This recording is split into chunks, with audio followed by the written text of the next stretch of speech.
kita lanjutkan dari video sebelumnya. Jadi untuk flow diagram yang ada di depan di sini itu adalah pergerakan dari material. Ya, untuk pergerakan individunya juga bisa sebenarnya sama. Jadi misalnya individunya datang dari press machine, dia pergi ke storage bin, habis itu dia ke mesin 1, baru ke mesin 2, itu juga bisa. Jadi harus ada informasi lebih lengkap lagi terkait ini flow diagram terkait apa. Lalu berikutnya adalah proses chart. Sebenarnya proses chart ini sudah sempat kita bahas juga di materi perkuliahan yang lain. Jadi intinya di sini kita juga mau mengetahui sebenarnya step by step apa saja yang harus dilakukan ketika kita mau melakukan sebuah operasi atau sebuah produksi, ya, atau sebuah pekerjaan. Nah, di sini kita akan mendeskripsikan pekerjaan-pekerjaan dilakukan, baik itu dari kita misalnya dari press machine ke storage bin gitu ya. Jadi ini istilahnya kita berpindah. Nah, berpindah itu pun kita tulis. Kita berpindah dari press machine ke storage bin. Terus di storage bin kita ngapain gitu ya. Misalnya di storage bin kita misalnya menyimpan barang misalnya gitu. Nah, setelah kita dari storage bin menyimpan barang, kita pindah ke mesin 1, itu harus ditulis juga. Terus kita melakukan operasi atau pengerjaan di mesin 1, kemudian bla bla bla dan seterusnya sampai pekerjaan yang ada di dalam pengertian subject charted ini gitu ya, misalnya Excel Standard Action itu udah selesai. Nah, jadi biasanya satu proses chart itu memang untuk satu jenis kegiatan. Nah, misalnya nanti ada produksi apa lagi, ini proses chartnya berbeda lagi. Kemudian di sini yang akan perlu kita perhatikan itu adalah ada beberapa simbol yang harus kita pahami apa pengertiannya. Ya, bulat itu terkait pengerjaan atau dilakukan sebuah operasi di dalam kegiatan yang ada di deskripsi ini. Kemudian kalau kita ada perpindahan itu misalnya kita melakukan tadi kita pindah dari storage bin pindah ke mesin 1 gitu ya. Itu adalah transportation, jadi lambangnya adalah panah. Kemudian jika kita melakukan sebuah inspeksi, ya misalnya kita melakukan fire inspection di welding, itu akan kita masukkan lambangnya adalah kotak. Kemudian kalau misalnya ada delay, ya misalnya delay, kalau di sini contohnya nggak ada ya, misalnya kita menunggu apa gitu, nah itu delay, ya lambangnya mirip seperti D. Kemudian misalnya kita melakukan penyimpanan, ya dari press machine kita pergi ke storage bin, di storage bin kita nyimpan apa gitu ya, di sini itu adalah lambang dari segitiga terbalik seperti ini. Jadi chart symbol yang kita miliki itu akan istilahnya kita tampilkan warnanya ketika kita memang melakukan hal itu di deskripsi tersebut, di baris tersebut. Nah, biasanya juga kita memberikan yang namanya istilahnya garis yang menunjukkan flow-nya juga. Misalnya dari pertama kita panah ke segitiga terbalik, kemudian panah lagi ke bulat dan sebagaimana macamnya. Biasanya seharusnya di chart simbol ini kita akan mentotalkan berapa jumlah operation-nya, berapa jumlah terjadi transportation, berapa jumlah inspection, delay, dan storage. Di sini kita bisa lihat nanti jika ternyata terlalu banyak pekerjaan yang atau simbol yang kita gunakan adalah transportasi, berarti kita tahu teks waktu kita untuk melakukan kegiatan Excel Stand Production ini lebih banyak ke transportasi gitu ya. Nah, kita bisa lihat juga di sini berapa jaraknya ya, kalau di sini dalam satuan feet, lalu berapa waktu yang dibutuhkan. Misalnya kalau ini dia misalnya menyimpan barang dia butuh 3 menit, misalnya melakukan operasi 4 menit, atau misalnya dia berpindah itu membutuhkan waktu yang sangat lama, misalnya dia juga pasti akan ditulis gitu, misalnya lebih dari kalau cuma 1-2 detik itu ya tidak terlalu signifikan gitu ya, jadi cuman kayak berputar badan. Tapi kalau misalnya kayak udah semenit, 2 menit itu harus diinputkan untuk tahu ternyata perpindahan kita itu memakan waktu loh. Jadi misalnya kayak gini, kita banyak waktunya either di operation atau di perpindahan gitu ya. Kalau di operation it's good karena kita memang butuh melakukan pekerjaan tersebut. Kalau misalnya transportasi kan kesarannya tanda kutip itu adalah suatu pergerakan yang mungkin bisakah diminimalis gitu. apalagi kalau jarak perpindahannya sangat jauh.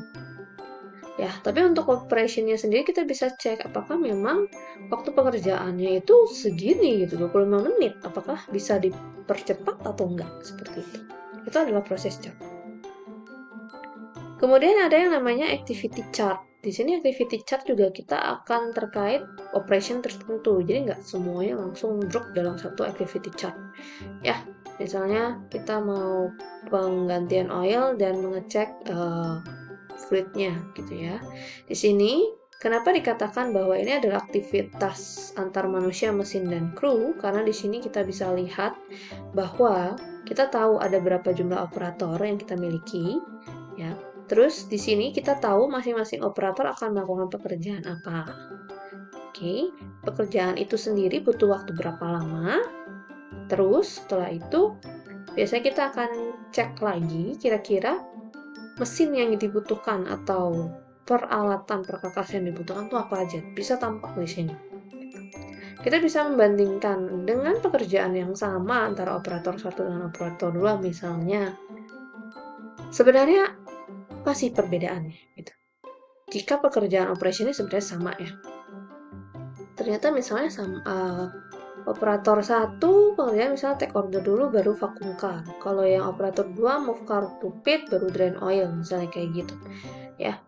Oh, berarti ada perbedaan nih pekerjaannya. Misalnya harusnya ada standar. Oh, berarti kita tahu standar yang mana yang tidak dilakukan oleh operator yang mana. Dan kita bisa lihat misalnya dia tidak melakukan standar tersebut. Oh, berarti kita cek apakah itu malah lebih efisien apa enggak. Kita bisa lihat dari waktunya. Misal contohnya seperti itu, ya. Terus kita bisa juga tahu berapa lama idle time dari masing-masing operator dengan berapa lama dia bekerja. Waktunya seperti itu. Lalu untuk operation chart, ini seperti yang diinfokan, ini adalah gerakan tubuh. Jadi di sini kita akan melihat perbandingan antara aktivitas yang dilakukan oleh tangan kiri dengan yang tangan kanan. Dengan simbol yang digunakan itu sama dengan yang tadi, yang di chart simbol yang ada di proses chart ya. Yaitu bulat, panah, segi 4 di D, lalu segitiga terbalik. Nah, di sini ada yang namanya present dan propose. Present itu berarti dia ingin tahu sebenarnya saat ini pergerakan tangan kiri dan tangan kanannya itu seperti apa. Ya, berapa jumlah simbol yang digunakan ya per masing-masing simbol ini untuk tangan kiri dan tangan kanan, dan kira-kira apa perbaikan yang bisa digunakan. Jadi kita misalnya dia ingin melakukan pekerjaan assembly di sini. Jadi ketika melakukan assembly pertama kali ya, kalau dilihat dari baris 1 ini, yang dilakukan oleh tangan kiri adalah menggapai bolt, sedangkan tangan kanan idle. Nah, kita lihat bahwa tangan kanan itu idle sampai baris ketiga, di mana kita menjangkau, memegang, dan memindahkan. Jadi benar-benar pergerakan. Kemudian kita harus tahu dulu ya ketika kita mau nge-reach gitu ya. Biasa di sini harusnya info juga berapa jarak kita nge-reach-nya. Kalau misalnya nge-reach-nya itu masih dalam jangkauan tangan ya. Jadi tidak melebihi dari jangkauan tangan, biasa tidak ditulis. Tapi kalau misalnya kita reach-nya jauh dari jangkauan tangan, biasa diinfokan. Nah, apalagi kalau move gitu ya. Kalau kita move berarti berapa jauh perpindahan yang kita gunakan. Kemudian di sini kita lihat bahwa ketika kita sudah memindahkan bolt gitu ya, pada baris keempat atau pekerjaan keempat sampai ke 7, kita itu cuma nge-hold boltnya doang ya di tangan kiri. Sedangkan di tangan kanan yang kita lakukan adalah reach washer, grabs, move, dan place misalnya. Ya. Nah, apa yang bisa didapat di sini?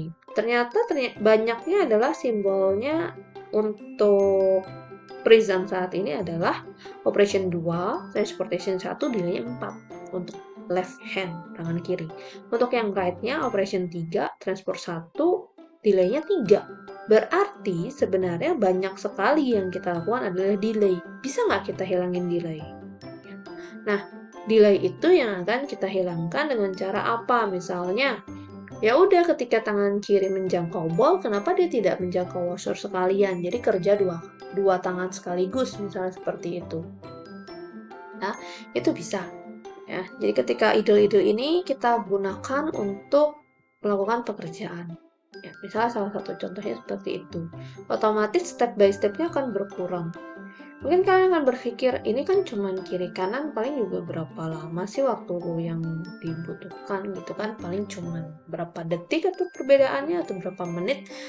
Ya, ini anggap aja ini adalah baru satu pekerjaan assembly-nya dong.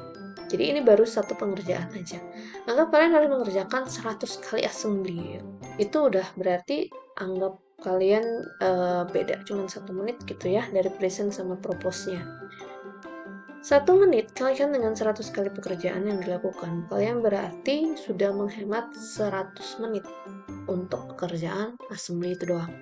Ya, jadi kita melihatnya untuk per satu kegiatan untuk ini ya. Jadi jangan dianggap bahwa cuma 1 menit atau 1 detik yang ngapain gitu. Ya, itu. Lalu ada yang namanya visual workplace. Untuk visual workplace ini saya ada video khususnya, nanti kalian bisa lihat saja di video yang saya berikan di Google Classroom. Lalu kita ada beberapa perhitungan. Yang pertama terkait labor standar. Maaf, memang ini perhitungan terkait labor standar, di mana ada 4 jenis perhitungannya. Pertama adalah historical experience. Historical experience ini tidak saya bahas, karena untuk historical experience ini benar-benar seperti kayak kalian tahun lalu secara angka didapatkan bahwa harusnya pekerja itu bekerja selama berapa lama gitu ya untuk satu kali pengerjaan. Berarti ya tahun ini saya gunakan hal yang sama. Itu adalah historical experience, jadi tidak ada perhitungannya. Nah, untuk perhitungan yang saya ajarkan adalah time studies, predetermined time standard, dan work sampling. Nah, untuk masing-masing perhitungan ini saya ada memberikan video khusus untuk teknik perhitungannya. Jadi silahkan dipelajari di bagian video perhitungan. Jadi yang pertama kita bahas mengenai time studies, ya. Time studies ini ada beberapa rumus yang digunakan, nanti kalian bisa pelajari. Kemudian ada yang namanya ukuran sampel. Nah, kita nanti di sini akan mempelajari yang namanya bagaimana menentukan jumlah minimum sample size yang atau ketika kalian mengambil sampel minimum itu harus berapa sampelnya gitu. Nah, ada ngomongin soal tabel Z, apa tabel Z, nanti juga ada gimana penggunaan tabel Z-nya. Karena di dalam perhitungan ini kita lihat nih ada Z kali S. Nah, Z ini didapatkan dari tabel Z yang ada di e-book kalian. Gimana cara menghitungnya? Ada di video yang akan saya berikan. Dan jangan sampai kalian ketukar antara perhitungan tabel Z untuk bab 10 dan bab 12 itu berbeda. Kemudian ada untuk predetermined time standar, kita menggunakan yang namanya tabel MTM. Kemudian ada yang namanya work sampling, di sini kita pakai nilai Z juga. Nah, itu semua materi yang ada di bab 10 ini. Semoga kalian paham. Terima kasih.